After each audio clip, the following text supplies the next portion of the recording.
In this video, I will be attempting to survive 100 days in the Philippines in hardcore Minecraft. This means I'll have to survive the extreme weather, aggressive wildlife, and the terrifying mythical creatures that I'll find here, all while I build myself a base for survival and explore these incredible islands. Now with that being said, let's get started.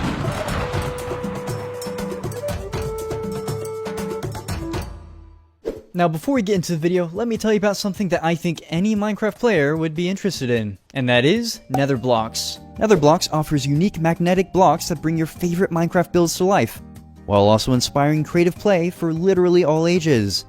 You can find your very own set over at netherblocks.com, and be sure to use code SMITTY for 15% off at checkout. Yeah, I'll be honest, I choose my sponsors very carefully, but this one actually looks really fun. But with that being said, let's get started with day.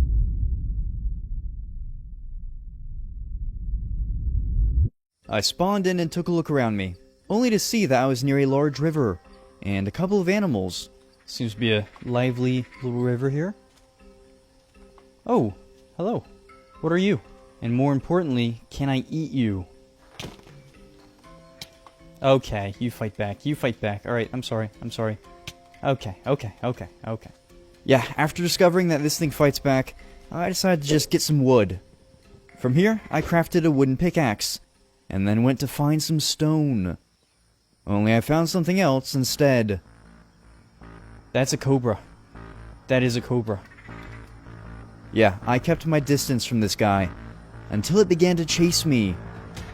No. Ooh, it's kind of fast. I ran around these rocks and eventually lost it. This meant I could finally do some mining. I collected some cobblestone and then crafted stone tools. Before then, crafting a boat and setting off down the river.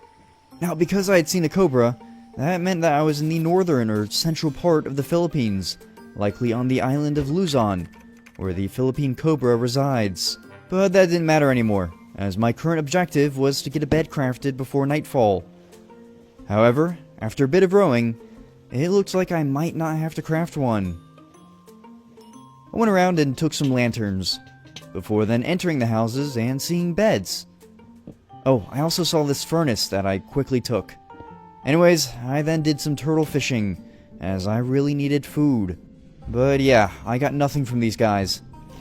And so, I continued down the river, right as the sun began to set.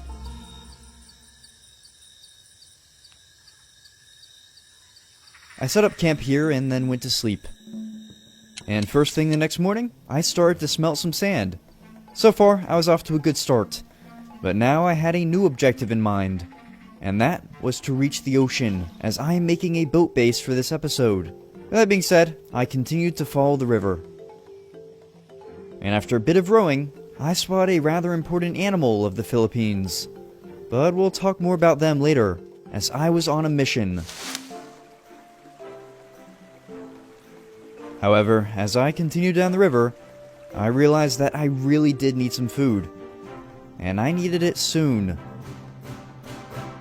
Luckily for me, as I entered this lake area, I saw some arowanas in the water, so I did some crude fishing.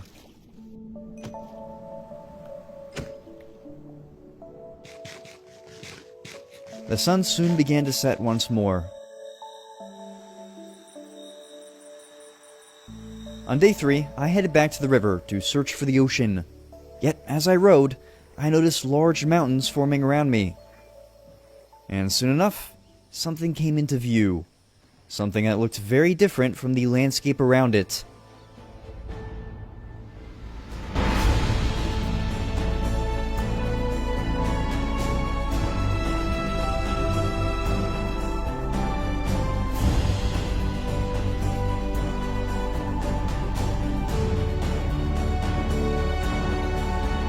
The Batad Rice Terraces. Located in Banawe, a municipality in the mountains of Luzon, these ancient rice terraces attract tourists from around the world, as these terraces have been here for around 2,000 years. This has not only secured its title as a World Heritage Site, but this has also led many of the locals to refer to it as the 8th wonder of the world. And it certainly has that quality to it. because these rice terraces have survived the entire history of this country, a history that we'll take a look at throughout this episode. But for now, I was already making my way up to one of these small buildings. Inside this one was a collection of barrels and chests. I decided to go ahead and take some barrels from my ship. Oh, and speaking of, I need to get back to my search for the ocean. So I headed down to the river. That is, until it reached a dead end. So I made a bold decision to continue west until I reached the ocean. And with that, I began my mountain trek.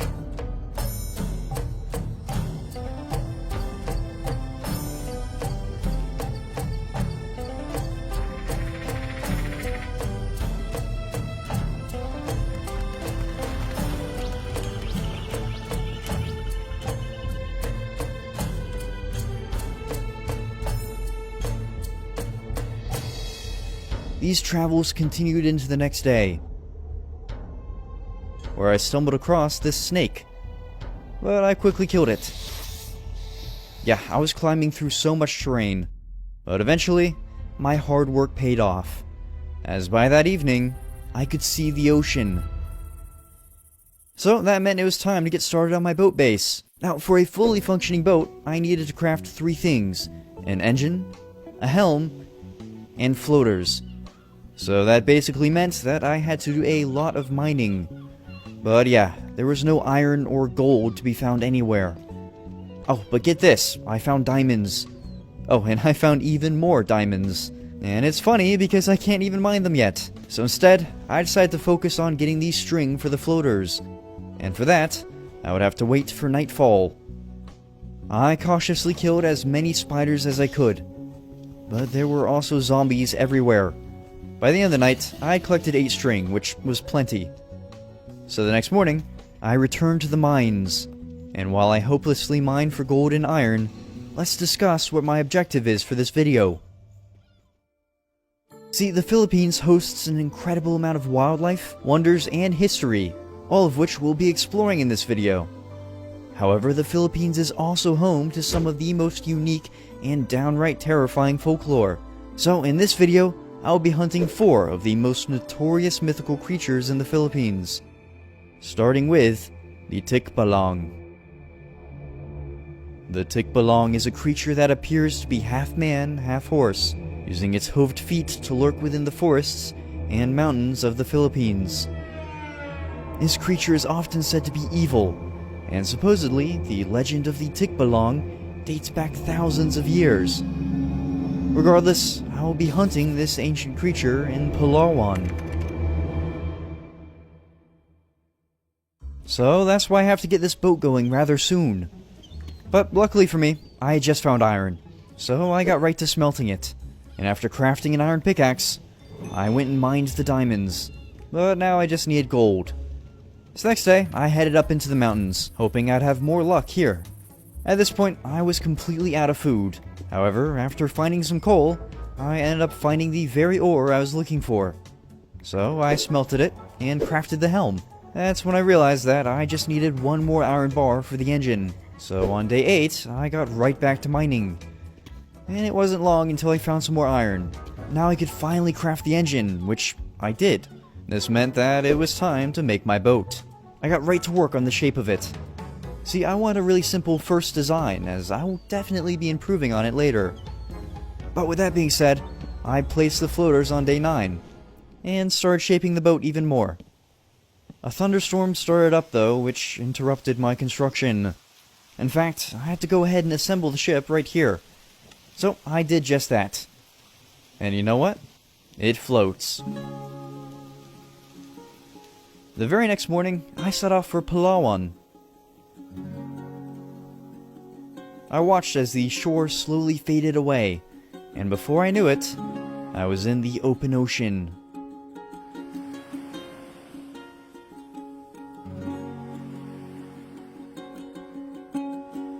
Yeah, my boat didn't look great yet, but that was soon the least of my concerns.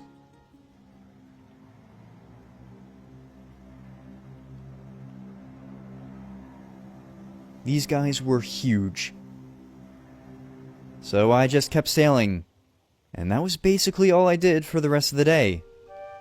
In fact, the next few days just consisted of a lot of open ocean sailing. Not much happened, outside of a few vibrant sunsets. But by the time day 14 rolled around, I knew that I would need food soon. Only I was very much not looking forward to getting it.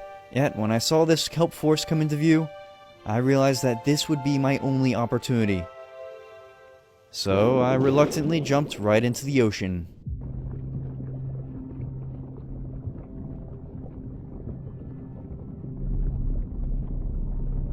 I was able to collect some kelp, but there were also a lot of drowned down here. Except they weren't the only threat in the water. Ooh. Oh, hi. Yeah, I suddenly saw tons of jellyfish around me. And these were box jellyfish, a very dangerous type of jellyfish found throughout the Philippines. So yeah, I was in a bit of a panic. Especially since a trident was now being thrown at me. Oh, that's a trident. Soon enough, I made it back onto my ship unharmed. And I now had a lot of kelp to cook. So while the furnace was busy, I decided to sail through the night. And this turned out to be a great idea.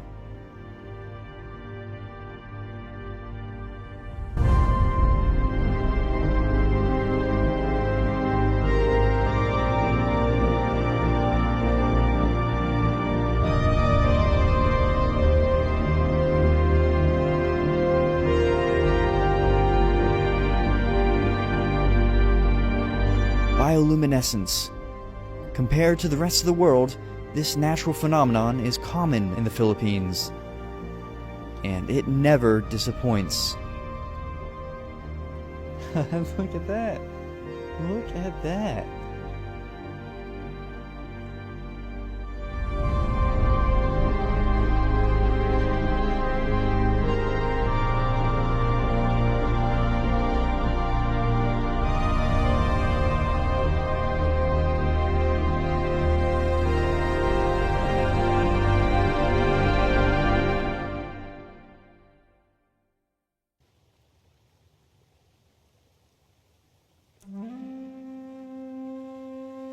By now, I knew that I had to be nearing the island. As day 15 went on, I steadily continued southeast. That is, until I finally saw land. That's right, I had reached Palawan, known to be one of the most stunning locations in all of the Philippines. The island itself is the 5th largest in the country, and here many of the locals still partake in a traditional lifestyle, where fishing and agriculture are heavily relied upon. Next morning, I decided to continue sailing along the coast for a bit, as I wanted to find the mountainous center of the island, where I would hopefully find the Tikbalang. But I soon had to pause that plan, as I saw some animals near the shore. After seeing that I had found a binturong, I knew immediately that this would be my companion. So I crafted a knife and collected some straw, before finally crafting a lead. And from here, I just had to get him in my boat, which is much easier said than done. Yeah, he just either kept moving or didn't move at all, which was a bit frustrating. I couldn't even get him in the boat before nightfall, so the next day, I built an entire staircase. And finally, I was able to get him on board. So with that done, Basket and I continued down the coast. And yes, Basket is what I decided to name him. I have no idea why, but then again, do I ever know why? Anyways, as we sailed into the afternoon, my boat became unbearably slow, as it had run out of fuel. So I decided to disembark here and go by foot.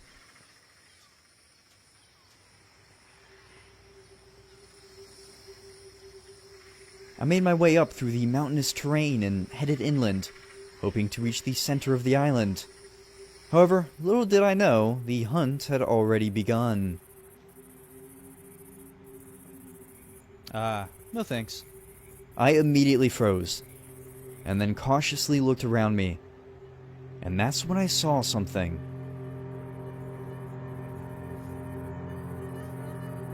It was staring at me from behind the leaves.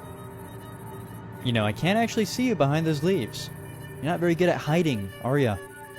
If this was the Tikbalong, I was definitely not ready to fight it. So I ran. Yeah, I'm not ready for this. And when I got to the shore, I turned around and looked behind me.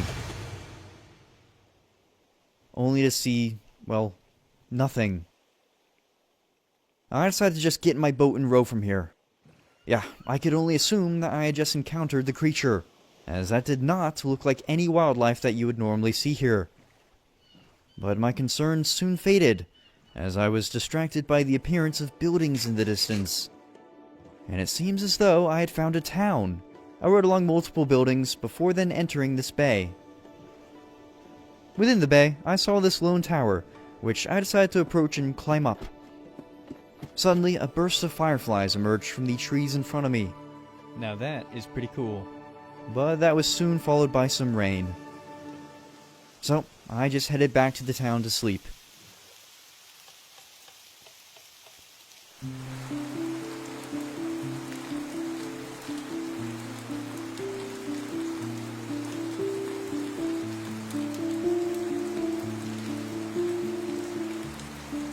Next morning, I decided to explore the town some. After looking through some of the buildings, I knew I would have to come back later with my ship. After all, I had a mythical creature to hunt now, and apparently I was in the right location. I headed to the edge of the forest, and before entering it, I crafted a shield. After climbing through the hot mountainous terrain, I saw that I needed food. So I headed down towards the shore, and ended up rowing for a while in search of fish. Yet it wasn't fish that I found. No, instead, I found a huge rock formation, with a large cave jutting right into it.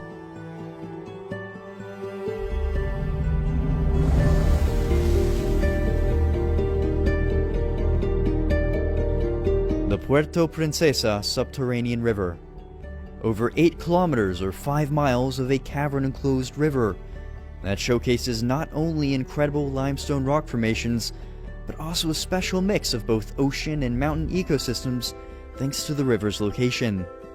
Tours frequently traverse the length of the subterranean river, but in a careful manner, as this area is well protected due to the biodiversity that it boasts. I decided to enter the river the next morning, but I had to fight some mobs at the entrance first. As I made my way into this cavernous room, I saw this giant centipede and just decided to walk around the mobs. After entering the next room, though, I was finally alone. So, I placed my boat down and began to row.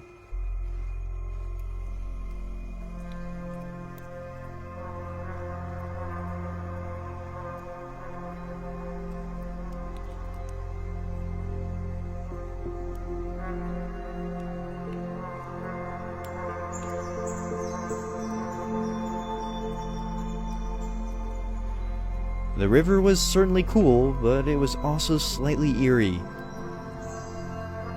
I made my way further down the cavernous river. But then, everything changed. Oh no. I quickly got my axe out and slowly continued.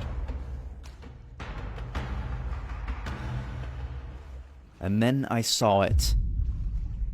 My first response was to row away fast, but I came to my senses and realized that this was the time to fight it. So, I went for it.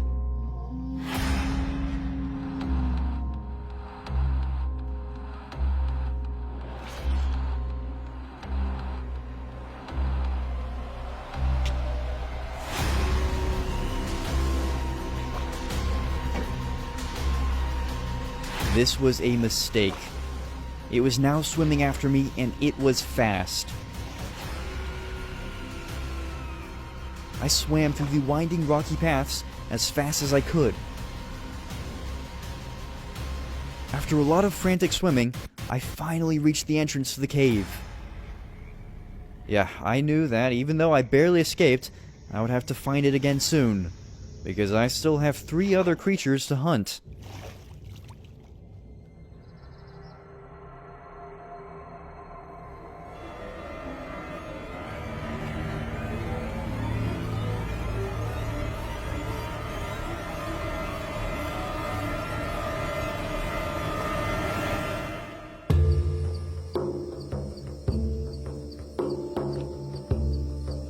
As my hunt continued into day 21, I hiked through the nearby mountains, and ended up finding a path to follow. But as I walked along the path, I was greeted by some water monitors. Opting to keep following the trail, I found myself now walking up a really steep hill. At the top of the hill was a cave opening, and upon entering the cave, it was clear that this wasn't just a normal cave.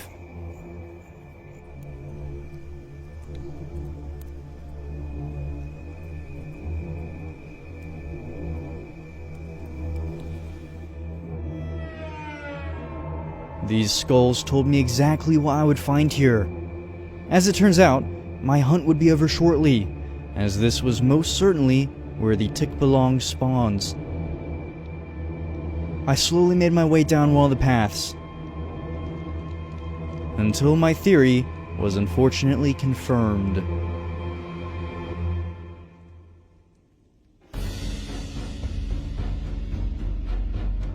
Once again, I found myself in a chase,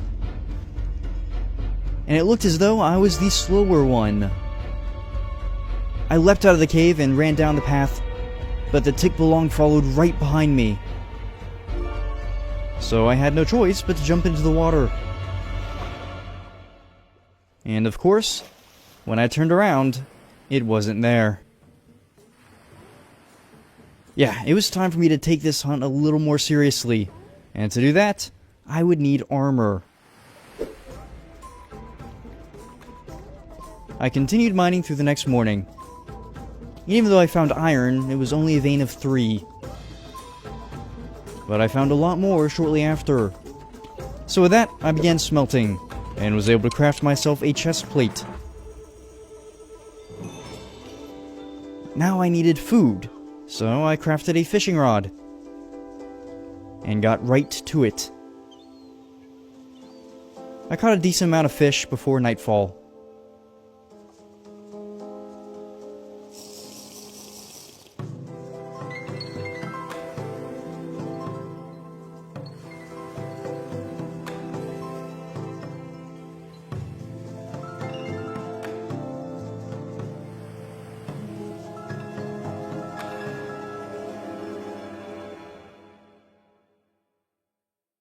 And on day 23, I decided that I was ready to finally take down the Tikbalong. So I walked up the path and entered the cave.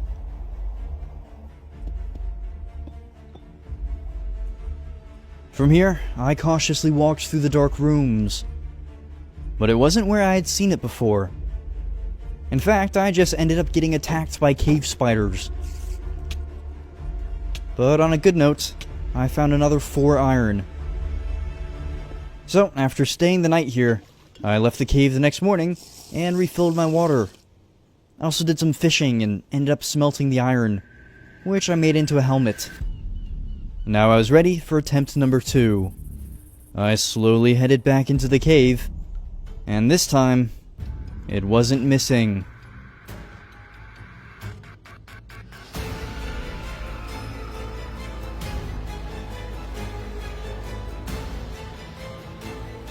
It was so fast that I honestly don't even know what happened here. What I do know is that damage was being dealt to me, so I had to run. Thinking quickly, I towered up. And that's when I discovered its weakness. It couldn't hit me from down there, so I started trying to hit it from up here. And every now and then, I was actually successful. This thing was so hard to hit. And even when I did hit it, sometimes these purple particles would just block it. But I knew that this was it. I had to keep dealing damage. And eventually, after dealing multiple successful hits, I defeated the Tikbalong. That's right, the first mythical creature of the Philippines had just been defeated, which meant that it was time to bring my boat around to the village. So with that being said, I made my way north the next morning, and didn't actually reach the boat until the early afternoon. And Basket had been patiently waiting here. He really has no idea what I just went through. Anyways, as Basket and I made our way down to the village on day 26, let's discuss the next mythical creature that I'll be hunting, because this one is nothing like the Tikbalong.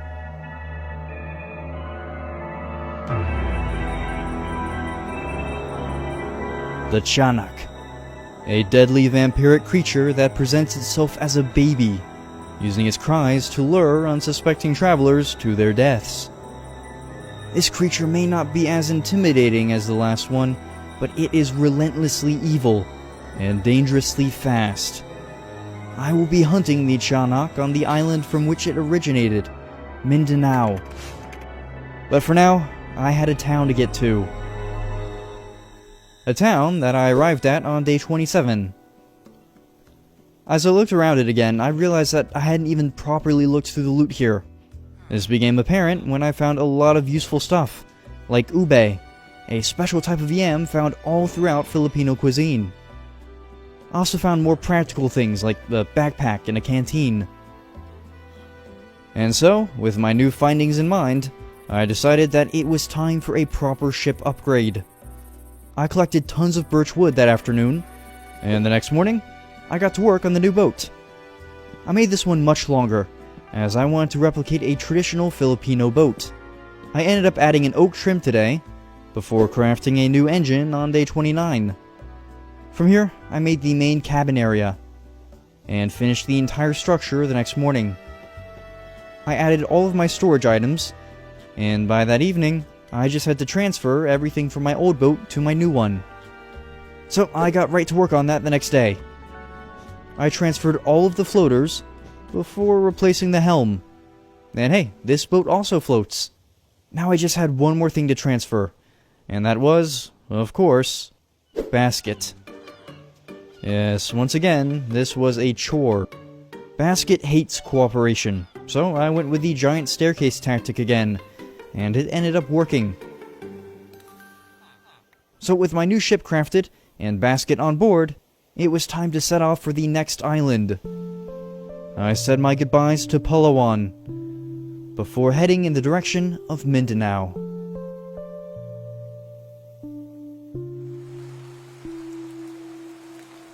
Day 32 was a rainy day.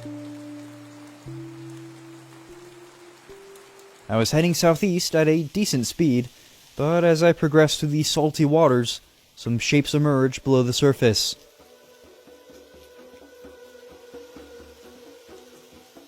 Just like last time, I decided to ignore the sharks and just kept sailing on.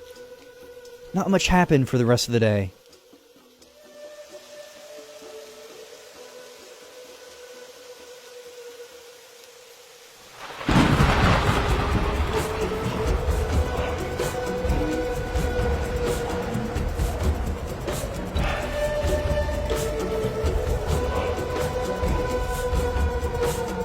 The weather had become violent, and there was a huge cyclone nearby.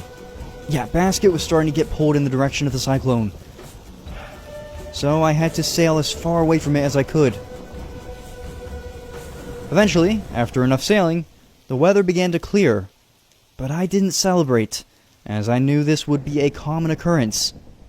See, the Philippines unfortunately holds the title of the most disaster-prone country in the world. A title that is held for the last 16 years. Disasters aside, my attention was soon caught by something else.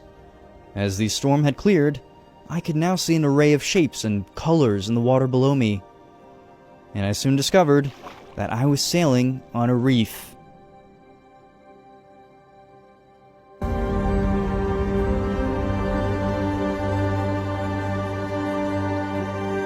Tubataha Reef, one of the most beloved dive sites in the world.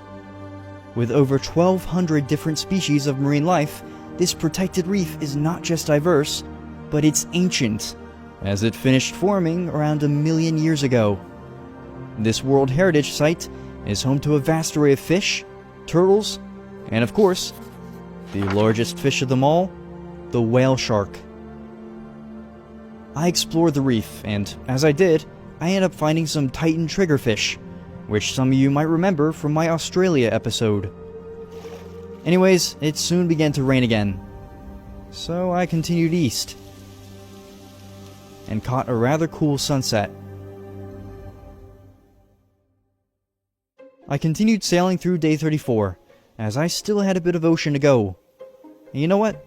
It was kinda nice just sailing, especially after fighting a mythical beast. So when the next 2 days were just more sailing, I didn't complain. It was a good change of pace. And outside of a little rain, not much happened at all. But of course, I was about to start hunting a very different type of creature. So when I spotted land on day 37, I prepared myself, as Mindanao is also a very different type of island. Mindanao is the second largest island in the Philippines, and is home to the tallest point in the country, Mount Apo. But what makes Mindanao different from the other islands is its heavily tropical, and in some places marshy, environments. That leads to both unique animals and a large output of agricultural produce. But I had to think about where best to look for the Chanak. I followed the shoreline and figured that it would probably be out in the forests of the island. So, after sailing along the shore for a bit, I waited that night and listened for cries. But yeah, I got nothing. So the next morning, I headed into the forests of the island, knowing fully that my hunt had just begun. However, before I could make it far into my search, I found some very special animals. The Philippine tarsier is found in the southeastern part of the country, and these guys aren't just cute, but they're also really cool. Tarsiers have the largest eyes relative to their bodies of any mammal. Oh, and these little guys are the only primates that are entirely carnivorous, as they eat spiders, lizards, and even snakes. The Philippines is the best country to spot this animal, so definitely try to find some if you visit. Next morning, I continued my travels east across the island. I hadn't heard any cries yet, but there was a wonder that I knew of on the east coast of the island, so I headed in that direction. However, I soon found myself in a rather marshy area, so I decided that it was fishing time. No, not again. Oh no. Seeing that my favorite reptile was once again in front of me, I crafted a boat and began rowing. This was a bad idea though, as I ended up rowing way too close to some of them. It was just so hard to see them until they were right below me, so I eventually decided to just row to the banks of the marsh, and from there, I continued on my way. Only I was once again interrupted that very evening.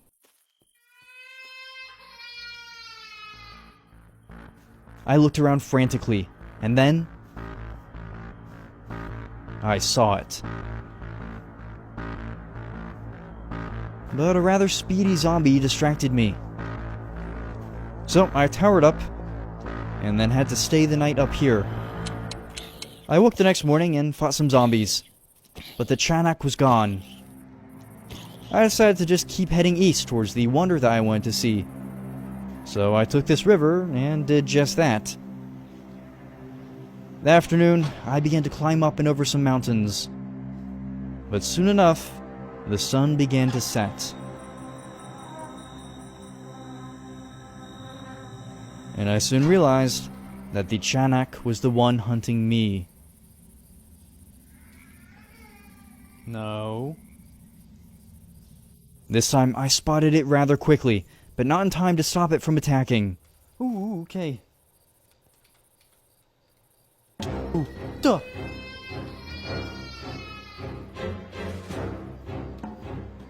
I will drop kick you. Okay. Okay. It dealt so much damage to me. Yeah, one more hit and I'm dead. So I had no choice but to run. And after running for a bit, I towered up once more.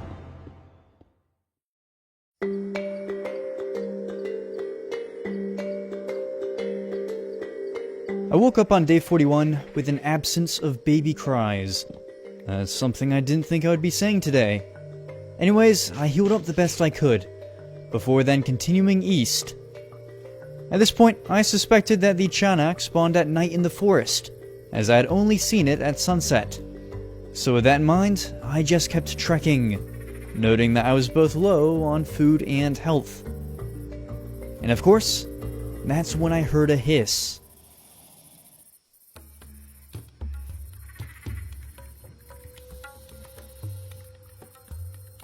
I knew I had to use the very last of my sprint to run.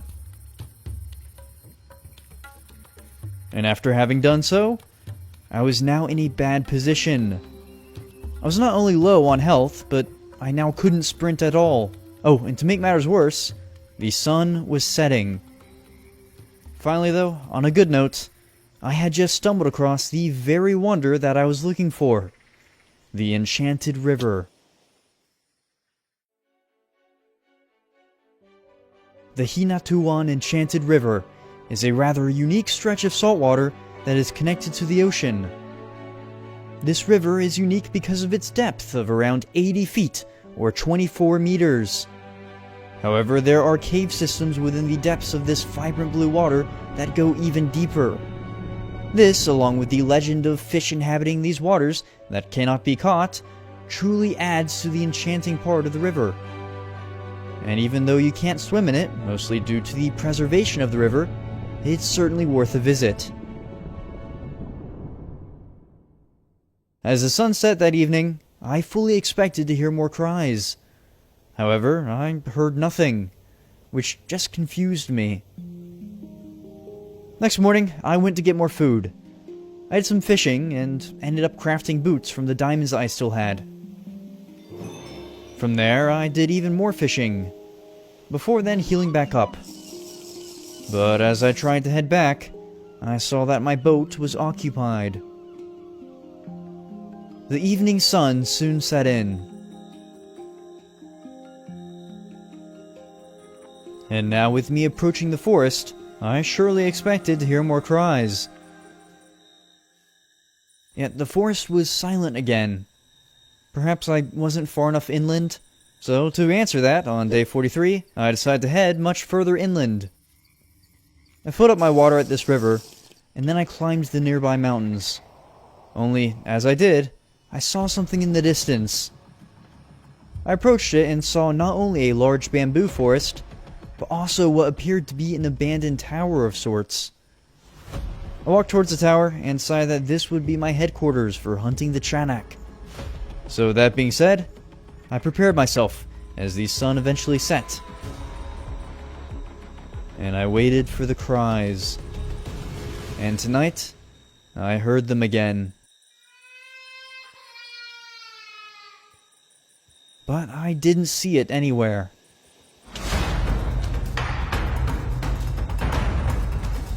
I ran to the tower as fast as I could.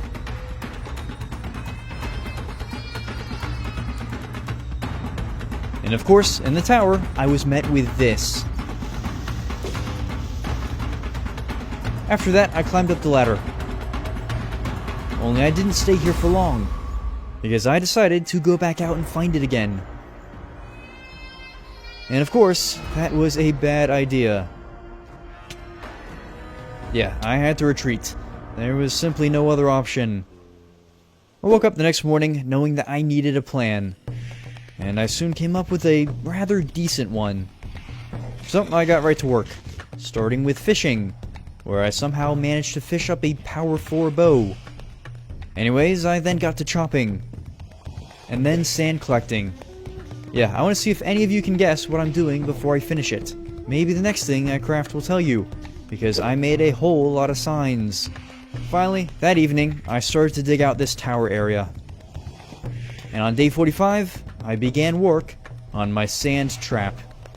Yes, my plan was to suffocate the baby. I really hope my neighbors don't hear me saying this. Anyways, I cleared the path of the sand. Yeah, I would need to time this just right, but it was certainly worth trying. So, with my trap ready and nightfall approaching, all I had to do was wait. And just as I expected, I heard the cries. Only this time, it found me pretty quickly. Ooh, there he is. So now I just had to enact this plan.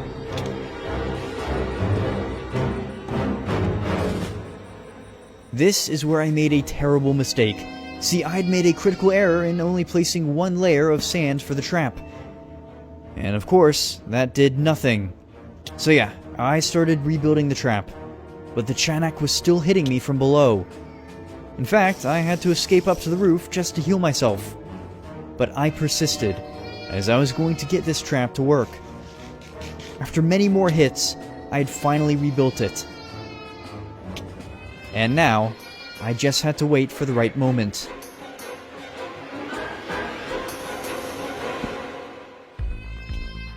The trap immediately began dealing constant damage to the Chanak. I jumped down to take a closer look, but it just hit me again. However, after a while of waiting and listening to its health deplete, I had officially killed the Chanak. Yes, that's right, the demon baby fell for the classic sand trap. The next morning, I checked just to be sure. And yeah, it was definitely dead. So now, it was time for me to head back to my ship.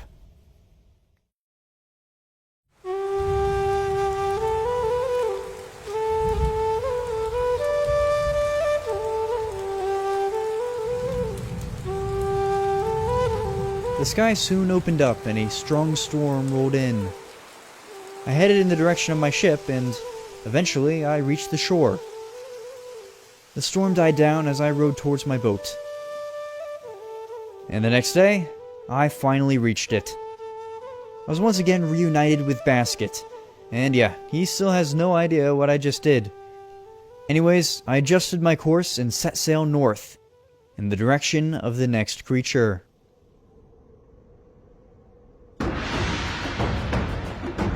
The Bongnisnis, a giant one-eyed creature that is most prominently known for its laugh.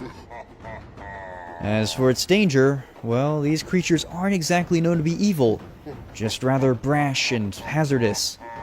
Therefore, I won't hunt this one to vanquish it, but rather just to observe it. And while the Bongnisnis can be found in multiple spots around Luzon, I'll be searching for it here, in southern Luzon. So that being said, I continued my sailing, as I had a little ways to go. I sailed on through the next few days, making my way further north and into the Visayas. But while I do that, I want to go ahead and say thanks to my team that helped me make this video. I'll actually have my very first end credits for this video, so you can see each individual member who helped.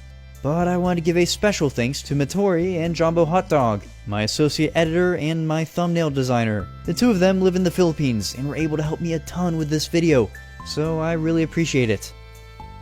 But with that being said, I finally ended up spotting land on day 51, and while this definitely wasn't Luzon, I was curious to see which island it was.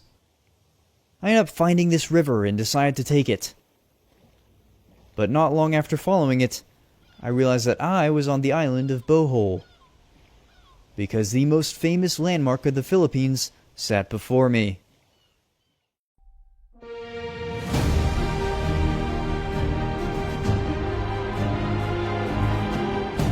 The Chocolate Hills, an incredible array of limestone deposits that, in the dry season, take on a light chocolate color. And while the number of hills isn't exactly known, there are at least 1,200 of them. Yeah, that makes this a top travel location for anyone who wants to see unique landscapes. You could really say that about the entirety of the Philippines, but the Chocolate Hills are definitely something special. As it turns out, I'd made it here just in time, because after climbing up one, I caught a great sunset view. But I've got places to be, so the next morning, I headed back to my ship.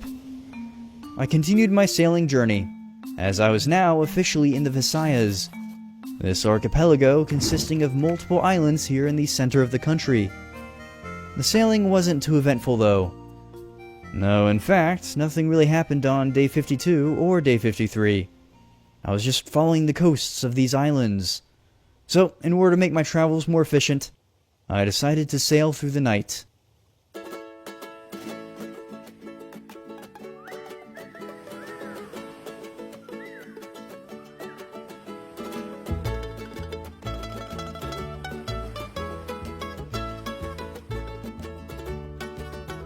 The next day, I came across yet another island. But this island had some structures on the beach. I went to explore them, but I didn't see any chests inside. I did see this fridge though, that was made out of 2 iron blocks. Yeah, I immediately took them. From there, I decided that I might as well do a little ship upgrade. So I got to work on the second tier of my cabin. And the next morning, I had made a lot of progress. But that's when a storm started up nearby. I just continued building, but I also kept an eye on the winds. Not long after, I felt myself being pulled towards what I could only imagine was a cyclone. So yeah, I had to sail away. I continued sailing through day 56, as I also needed fuel at this point. After finding another island, I pulled over and did some collecting, before building what I could that evening. It wasn't until the next day that I would finally finish the second floor though. I used the leftover wood for fuel, and carried on towards Luzon. Eventually, I was hoping to make the second floor into my kitchen, but I'll probably do that after this mythical creature. I just hoped that I would reach Luzon soon. Yeah, this was already turning out to be the longest leg of my trip so far. So, when I saw this tiny island, I went mining for stone.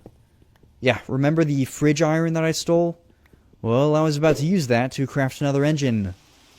And I did so right as the sun set. Finally, the next morning, I could sail with speed. At least a little more speed than what I had.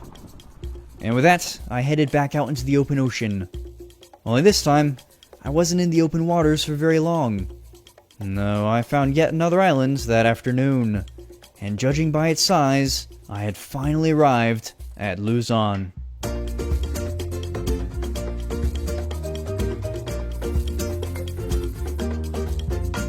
Luzon is the largest and most well-known island in the Philippines, thanks to the fact that it hosts over half of the country's population. The capital of the Philippines, Manila, can also be found here. And while I was on this island earlier, there is still plenty more for me to see here. After following the coast for a while, I eventually found a spot to get off at. From here, I began my trek towards one of the areas that the Bungnis Nis resides in. However, it wasn't long before I was reunited with a certain animal.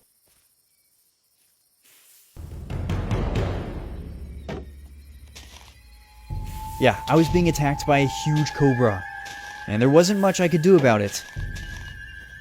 Until I was left on 1.5 hearts. Yeah, I ran.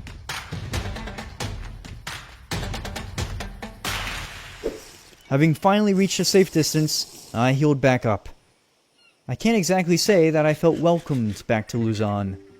The next morning, I decided to stay along the coast, rather than go inland for, reasons. I still wasn't where the Bungnis Nis resides, but after a bit of rowing, I did find this river. So I decided to take it. And upon doing so, I found myself in a rather large lake. Only it didn't take long for me to realize that I was very much in the right location now, because before me was the Taal volcano.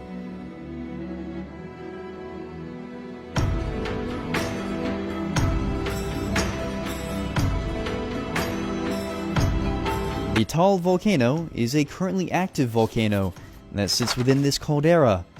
And just for reference, a caldera is the depression formed when a volcano erupts and collapses. So yeah, this one is pretty prominent. But that's not the only unique thing about the Taal volcano, as this little island within Taal Lake is called Vulcan Point, meaning that this is an island within a lake, within an island, within a lake, within an island. Yeah, if you got lost there, I don't blame you. Just know that it is both a geologic and geographic spectacle. I walked along the ridge of the volcano that very evening. As I rode around the lake the next morning, I found what looked to be a graveyard. Oh, and up on the ridge, there is another structure of some kind. I went ahead and approached the graveyard, and that's when I found this chest.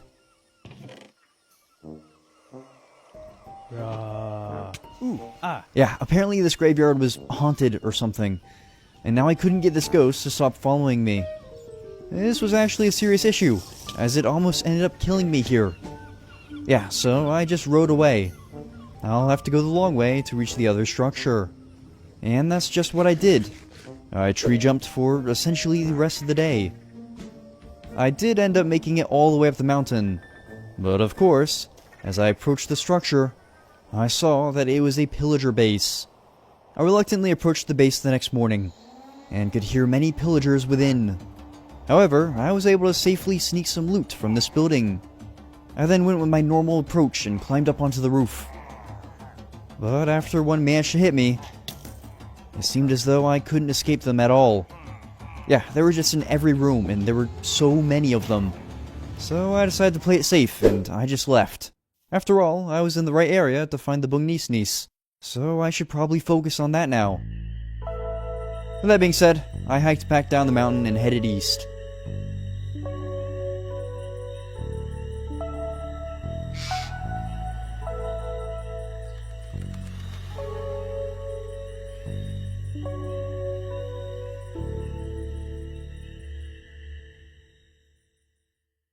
As I tree jumped the next day, a large mountain came into view.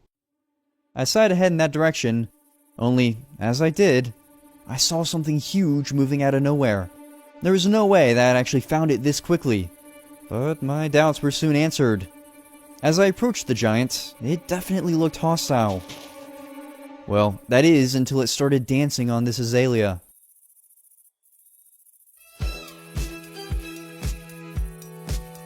But it soon began to approach me, so just to be safe, I ran towards the mountain, only to discover that it was stuck yet again. This time, I decided to help it out a bit. Yeah, sometimes I wonder why I make the choices that I do. Anyways, after freeing him, I ran back towards the mountain, and I seemed to have lost him. Only that was a grave assumption.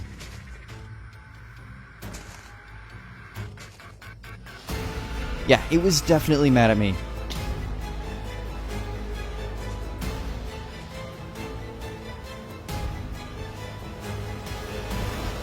After fleeing for a bit, I seemed to have lost it. Only it wasn't long until I found myself staring at a very long pathway that led right up the mountain. Naturally, I followed it. The pathway continued for a while, until the terrain became too steep, and it transitioned into ladders. So I did some climbing. And yeah, at this point, I was pretty high up. But when I reached the top, I was a bit confused, as there wasn't really anything up here. I climbed onto this branch and took a look around, and that's when I saw it. A large cave opening that seemed to be glowing red. However, my explorations would soon come to a halt, as the sun was setting. So I just slept outside the cave. Only what I didn't know is that this cave was the very cave that the Bungnisnis spawns in. So when I went to look in the cave the next morning, I was in for a surprise.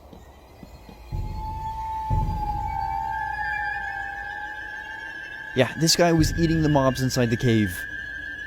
Suddenly, the cave was filled with a thick layer of fog, and the only thing that I could see was a large silhouette heading my way. I quickly backed away, but when I went to look back, I saw it just sort of staring at me.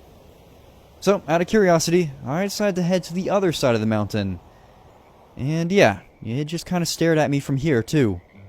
So you know what, Bungnisnis? You seem perfectly happy eating your little mobs in your cave, so I honestly won't disturb you from here. You just keep being you. Don't let anyone change you, not even Basket. So, having parted ways with Bungnisnis, I had only one mythical creature to go. And little did I know, it would be the most difficult one I've ever tried to defeat.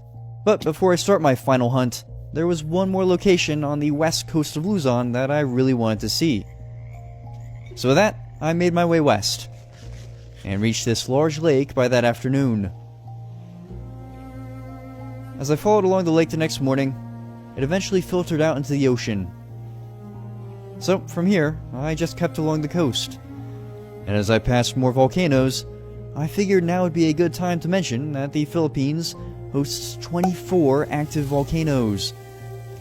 And that's just because the country lies on the Pacific Ring of Fire, which is a tectonic line that experiences most of the world's earthquakes and volcanic activity. But volcanoes aside, I'd finally reached my destination the next day. Yes, I'd arrived at the city of Vegan.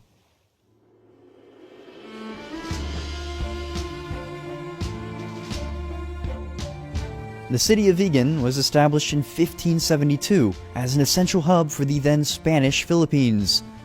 But to understand the history of this city, we have to go a little bit further back. See, a rather famous explorer by the name of Ferdinand Magellan stumbled across the Philippines in 1521. After claiming the islands for Spain, they were then named Las Filipinas, after the King of Spain, Philip II. But back to Vegan, this city is claimed as a World Heritage City, simply due to its age and preservation of Spanish colonial architecture. I explored the historic city and entered whatever shops I could find. It was here that I took an anvil and some banners. But my shopping spree didn't last long, as the afternoon was approaching. So I checked myself into a hotel that seemed to be rather busy. Anyways, I found a room on the second floor, and as the night sky set in, I looked at the view from my window.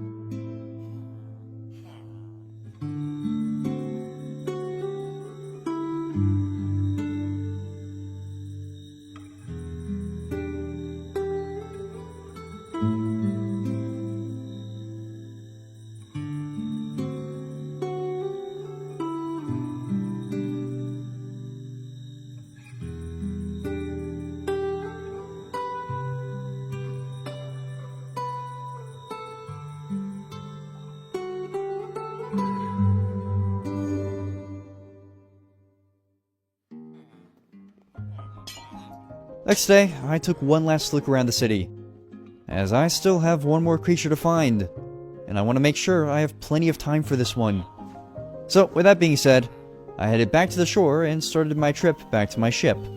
This trip took a while, as it was basically non-stop rowing, and as I've established, Luzon is simply huge. So, while I travel south, I might as well reveal what this final creature is.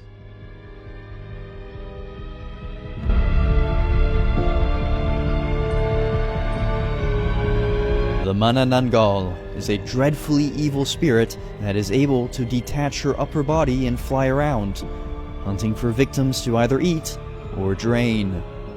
This creature is not only one of the most infamous of the Philippines, but she is also perhaps the most deadly, and easily the most terrifying. I will find this creature on Samar Island.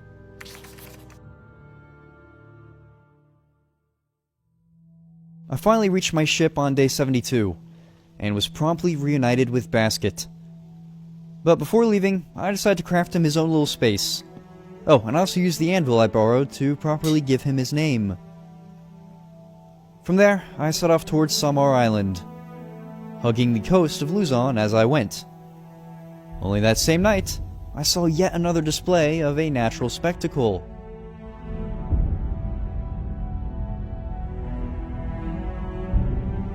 While I sail along the bioluminescence tonight, I might as well explain just what it is. In the Philippines, bioluminescence is caused mostly by plankton and bacteria that emit light when disturbed.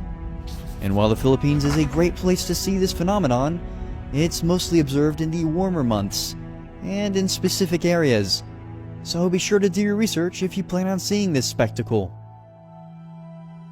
With that being said, I found myself sailing further along the coast the next day.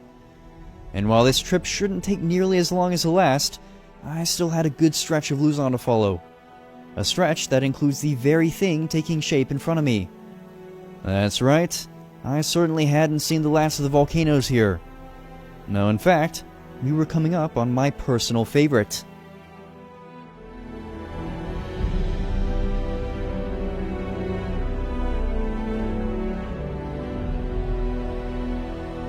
The Mayon Volcano. At over 8,000 feet, or 2,400 meters, this may be the most perfectly shaped volcano in the world, which has certainly led to it becoming a tourist hotspot. But this incredible volcano isn't just a pretty sight. Since the 17th century, there have been over 30 prominent eruptions recorded from it, making Mayon the most active volcano in the Philippines. And while some people have summited the volcano, that is a very dangerous task that requires a permit due to the unpredictable nature of it. But exploring in Minecraft certainly has its perks. As the next morning, I decided to start climbing up the side of it. This was a daunting task, as some parts of it were quite steep. But by that afternoon, I had reached the summit.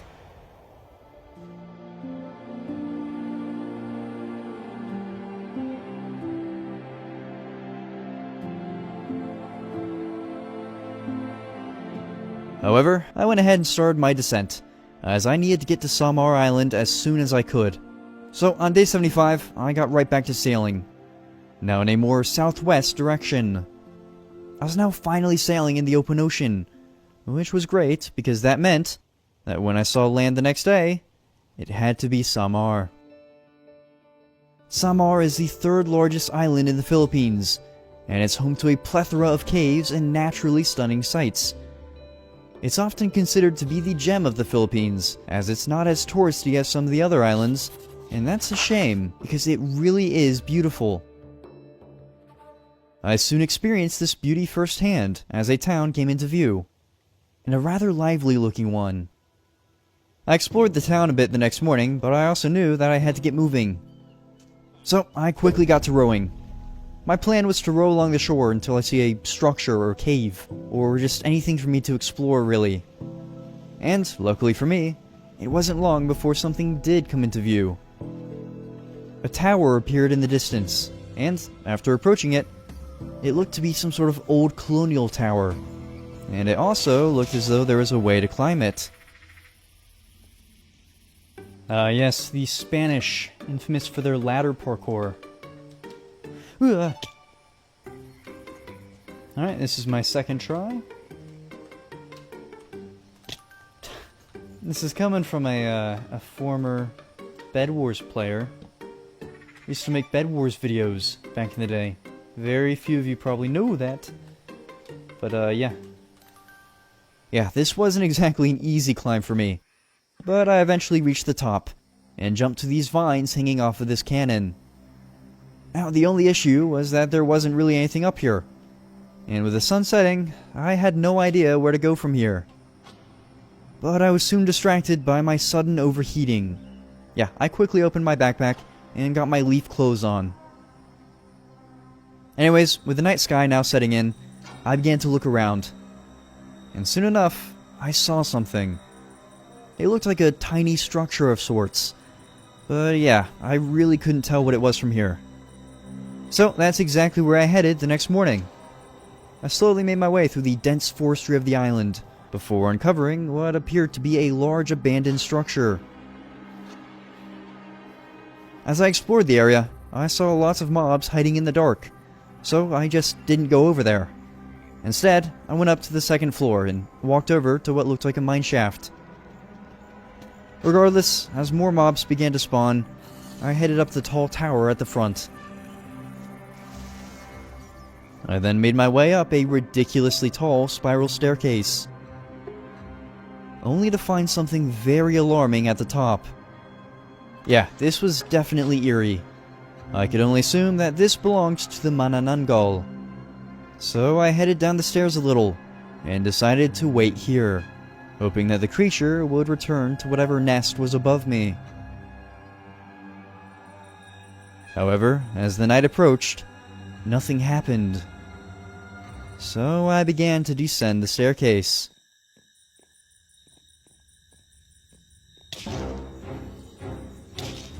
My health was being drained, but I couldn't figure out where the creature was. That is, until I got my first glimpse of it.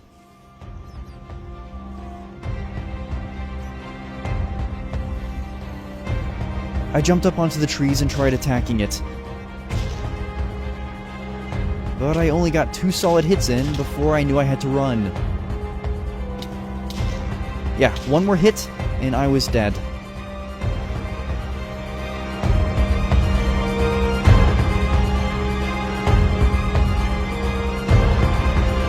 And of course, there were mobs everywhere. I ran into the forest, but that honestly wasn't much better. I was eventually able to tower up, though.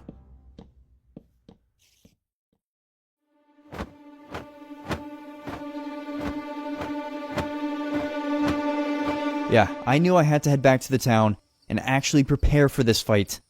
There was simply no way for me to kill it with what I had. But I also had to be extra cautious as I approached the shore, because even a small fall would kill me. As I reached the ocean, I healed back up, and from there, I rode back to the town. Upon reaching it that afternoon, I began to search for anything that could be useful. Lots of the houses didn't have any helpful loot at all, but I did find this block of iron that I used to craft iron leggings. The next morning, as I looked at the crafting recipes for arrows, a giant centipede decided to roll through and kill some villagers. Anyways, I don't have any feathers, so no arrows. Instead, I would have to resort to another idea that I had in mind, but it was by no means ideal. I collected some wood, which I used to craft boats, and those of you who saw my Scotland episode might know what I'm going to attempt. From there, I stopped by my boat and told Basket that the boat is his if I die. I then got some food crates, before heading back to the abandoned structure. After reaching the tower that afternoon, I arrived at the structure the next morning. From here, I just climbed up the tower. And I waited. Only this time, I didn't have to wait for the sun to set.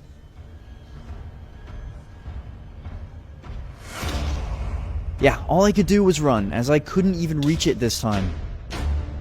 Even as I tried to run away, it just kept hitting me, until I was able to escape to the forest again.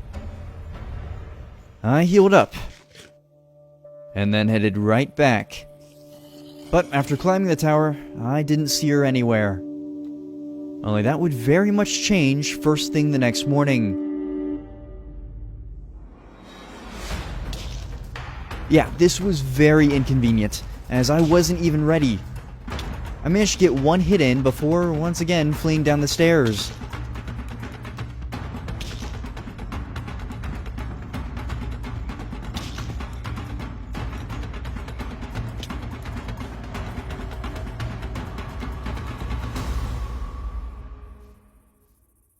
I headed back to the coast so I could fill up my water. I also went ahead and crafted a water bucket while I was here, so I could essentially have an infinite water supply. And yeah, I reluctantly turned around and headed back. Only this time, there was a large storm brewing nearby.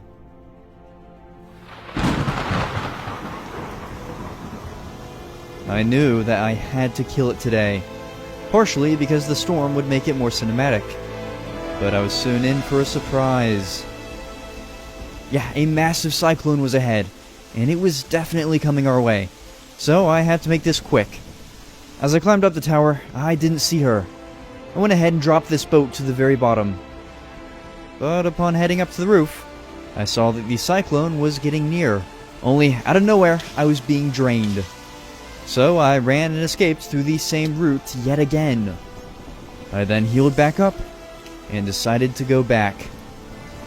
Only this time, it was actually in the boat. I went in to do some damage, but I had to leave to heal again. However, as I went to hit it again, the worst possible thing happened.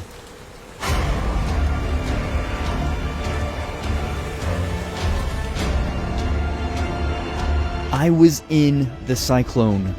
Now, this isn't my first time storm riding, but I do know that this will end with me having to place water at just the right time. In the meantime, I was swung around with tons of other blocks. The only thing hurt by this was my computer. Yeah, it was a little bit laggy in here. But then the storm got ready to spit me out, and I got my water bucket in my hand.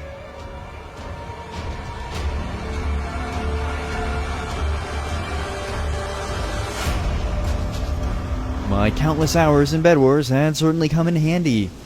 But before I could think about it, I had to get underground. The storm seemed to be calming down, which meant that it was time. I surfaced from my underground burrow, and then I went in for the kill. She didn't stop hitting me, but I didn't either.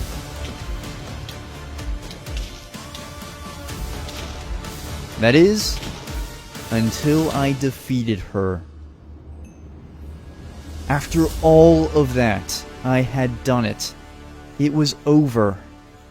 I had defeated the Manananggal.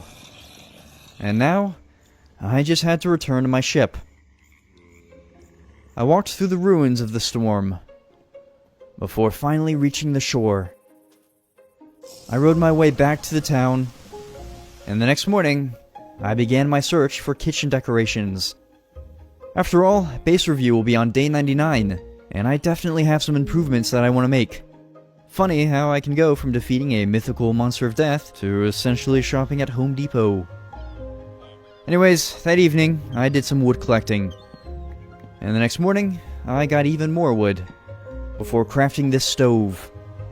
I then set sail for the Western Visayas, as I still needed to do a segment on the Carabao. So with that, I headed west. And my travels took quite some time, as I navigated through tons of tiny islands. I also ran out of fuel and had to do a lot of chopping. So while I travel west, let me rank the difficulty of the Philippines. See, the Philippines was harder than I expected when it comes to the weather. Everything else was relatively manageable, aside from the cobras, of course. But with all of that in mind, I will give the Philippines a difficulty rating of 7 out of 10. Finally, on day 94, as I sailed through the Western Visayas, some mobs appeared on the shore ahead of me, and they were definitely carabaos. That was confirmed when I approached them. And so, without further ado, let's talk about just one more thing. Carabaos are water buffaloes that have been incredibly useful to the history of this country. Mainly used in plowing rice paddies, these guys have likely been alongside the native Filipinos for thousands of years. And while it is disputed in some places, most people consider them to be the national animal of the Philippines.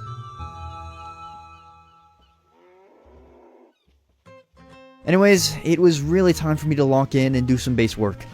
So that, I worked on the kitchen some, before then getting some bamboo for a trim that I wanted to add. But it wasn't nearly enough. So the next day, I went and got more. But that wasn't enough either. So I went again. And yeah, you get the pattern. So I used all of day 96 to just collect bamboo.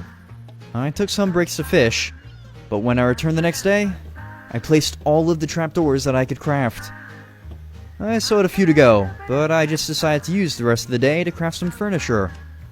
I made some chairs for this bar, before then making an epic hangout couch for Basket. Yeah, he loves it. Anyways, I did some more fishing, before arriving at the final day of base work. I used today to finish my bamboo collecting, which worked out because I now had enough trim to place. And with that, it was time to review my base. I woke up on day 99 and looked around my base, before giving it a final verdict. Yeah, this one's gonna be a bit short, because there are only 3 things to really rate here, starting with the kitchen, which I quite like. It's nothing compared to my kitchen in the Hawaii episode, but it's decent. Now for the overall style.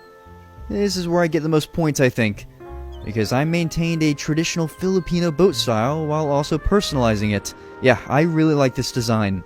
But now for the efficiency. As a boat base, my goal is to sail fast, and this thing just wasn't that fast. So, all in all, while I like the look of it, I have to give this one a 6 out of 10. Not bad, but not great. But with that being said, I still have one more day. I woke up on day 100 and went to hang out with the carabaos. As I did, I couldn't help but think about the last 100 days, and the spectacle that has been the Philippines. These were some of the most beautiful islands I've ever visited in this series, with some of the most impressive views and wildlife. And even though the mythical creatures were difficult this time, it really was the location that stole the show for me. Because the Philippines not only hosts stunning landscapes and wonders, but from what I'm told, this country houses some of the kindest people. It's very tourist friendly, and you should absolutely take a visit, because there is nowhere on Earth quite like the Philippines.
Alright.